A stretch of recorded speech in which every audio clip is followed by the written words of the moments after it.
प्रभु यीशु मसीह के नाम में आपको अनुग्रह, शांति और आशीष मिले। क्या आपने मैराथन के बारे में सुना है? मैराथन एक दौड़ होती है और ये दौड़ करीब 42 किलोमीटर की दौड़ होती है। करीब 26 मील, 42 किलोमीटर या 26 मील। और ये एक लंबी दौड़ है ना। ऑब्वियसली 26 मील बहुत होते हैं, 42 किलोमीटर बहुत होते हैं और ये लंबी दौड़ होती है। और इसका रूट डिसाइड किया जाता है कि कहाँ से कहाँ तक लोगों को दौड़ना है।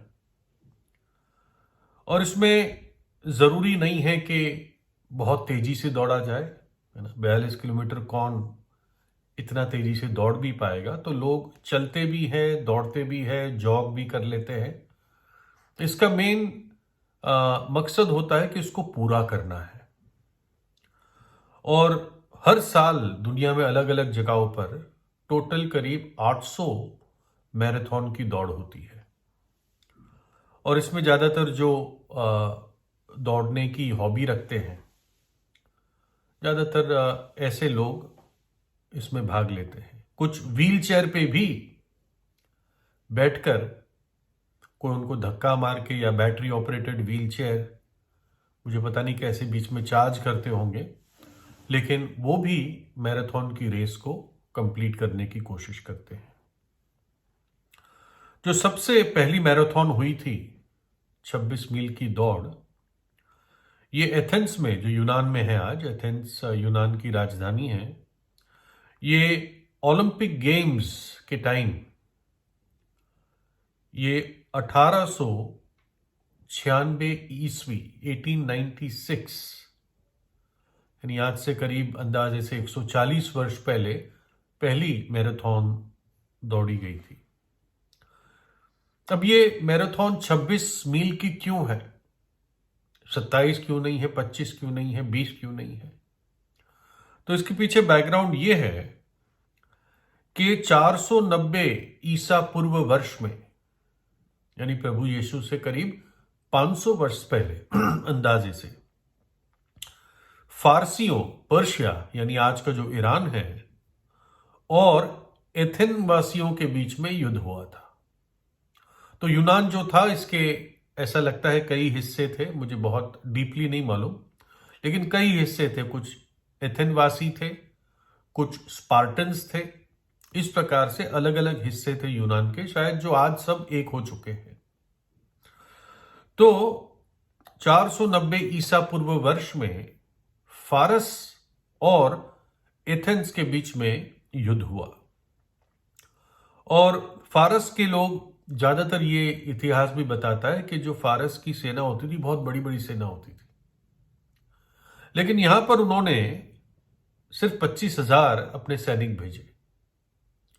25,000 क्यों भेजे? शायद इसलिए क्योंकि एथेन वासियों में से सिर्फ 10,000 सैनिक थे। तो करीब 2.5 गुना बड़ी इनकी फौज थी। और फारस के लोग पानी के जहाज के द्वारा मैराथन नामक जगह में पहुंचे, जो एथेंस से पास है।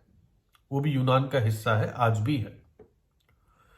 और फारस की सेना ने अपने 2 भाग कर दिए कि दोनों साइड से इनको घेर लेंगे, एथेन वासियों को, और इनको खत्म कर देंगे। इस समय एथेन वासी बहुत घबरा गए, क्योंकि बहुत कम लोग थे। तो जो उनके पड़ोस के स्पार्टन्स थे, ये एक अलग कम्युनिटी थी, उनसे मदद मांगी। लेकिन स्पार्टन्स लोगों का कोई त्योहार चल रहा था जिसमें वो ना किसी को मारते हैं ना युद्ध करते हैं, 7 दिन का। तो उन्होंने हाथ जोड़कर माफी मांगी कि हम इस युद्ध में भाग नहीं ले सकते। तो अब एथेन वासियों पर ही सब कुछ निर्भर था, कैसे एक व्यक्ति 2.5 व्यक्ति के सामने लड़ सके, या 10,000 25,000 के सामने कैसे लड़ेंगे।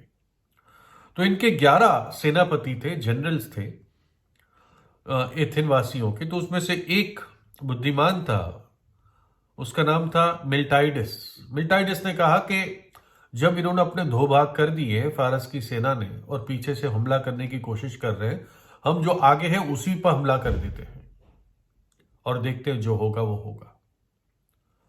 और ज्यादा लंबी कहानी ना मुझे मालूम है ना अभी बता पाएंगे, लेकिन एथेन वासी लोग फारस के ऊपर जीत गए और ये बहुत बड़ी खुशी की बात थी। और ये लड़ाई मैराथन में हुई, मैराथन जगह में। और अब इस खुशखबरी को लेकर एथेंस पहुंचना था कि हम जीत गए। तो उन्होंने एक सैनिक को भेजा इस शुभ समाचार को बताने के लिए। और यह सैनिक 26 मील दौड़ा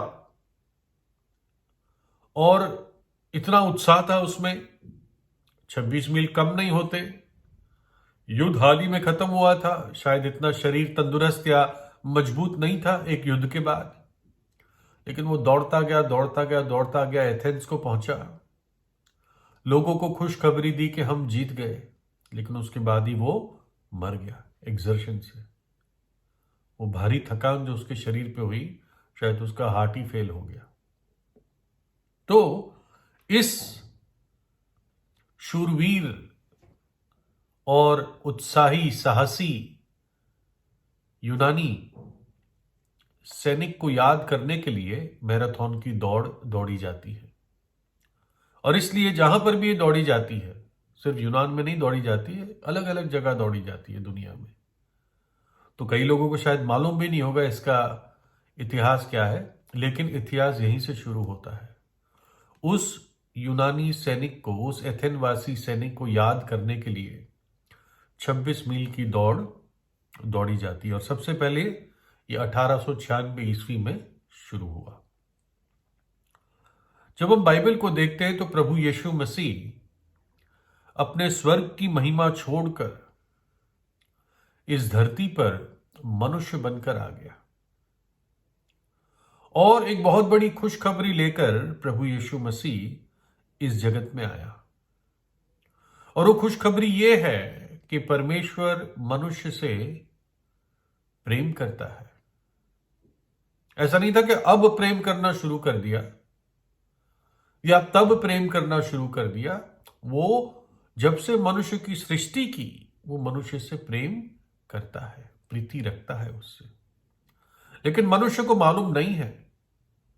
कई लोग जब सुनते हैं इस बात को, वो कहते हैं अरे परमेश्वर हमसे प्रेम करता है, ये कैसी बात है। लेकिन हाँ, बाइबल बताती है परमेश्वर मनुष्य से प्रेम करता है। परमेश्वर ने जगत से ऐसा प्रेम रखा।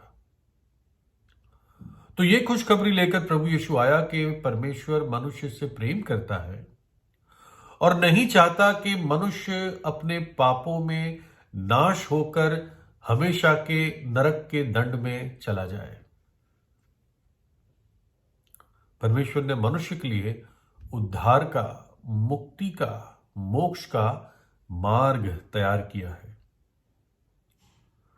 बुरी खबर यह है कि पापों की मजदूरी मृत्यु है, नरक है।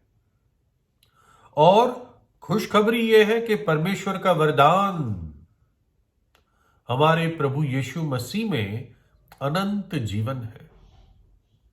इस अनंत जीवन को मनुष्य प्राप्त कर सकता है। ये खुशखबरी लेकर प्रभु यीशु आया। जो मेरे पीछे हो लेगा वो अंधकार में ना चलेगा, परंतु जीवन की ज्योति पाएगा, अनंत जीवन पाएगा। क्योंकि प्रभु यीशु ने हमारे पाप और पाप के दंड को, सजा को अपने ऊपर ले लिया, दुख उठाया हमारे पापों के लिए, अपना पवित्र लहू बहा दिया। तो अब कोई भी पापी जो पश्चाताप करके प्रभु यीशु पर विश्वास करता है, वो पापों की क्षमा और अनंत जीवन पाता है। वो व्यक्ति सदा के लिए जिएगा। क्या ये खुशखबरी नहीं है कि परमेश्वर आपसे प्रेम करता है और चाहता है कि आप सदा के लिए उसके साथ रहे। और कोई भी कैसा भी पापी क्यों ना हो, परमेश्वर उसको एक्सेप्ट कर सकता है, ग्रहण कर सकता है, अगर वो टूटे हुए मन के साथ प्रभु यीशु के पास आता है। इस खुशखबरी को तैयार करने के लिए, इस उद्धार के मार्ग को तैयार करने के लिए प्रभु यीशु मसीह को क्रूस पर अपना प्राण देना पड़ा, अपना बलिदान देना पड़ा। स्वर्ग छोड़कर इस धरती पर आया और क्रूस पर मर गया। वो बेचारा यूनानी सैनिक 26 मील दौड़कर पहुंचा, खुशखबरी देकर मर गया और चला गया। कुछ लोग आज याद करते हैं उसको, उसके बारे में पता है। लेकिन प्रभु यीशु मसीह ने जब अपनी जान क्रूस पर दी तो जैसा उसने पहले कहा था वैसे ही वो तीसरे दिन मृतकों में से जी उठा और वो युगानुयुग जीवित है। और कैसा भी पापी क्यों ना हो, अगर उसके पास आता है, कितना भी गिरा हुआ क्यों ना हो, प्रभु यीशु उसको वहां से उठाकर उसको शिरोमणि बनाता है। अगर वो टूटे हुए मन और सच्चे हृदय से प्रभु यीशु के पास आता है तो प्रभु यीशु से प्रार्थना कीजिए। प्रभु यीशु आपको आशीष दे।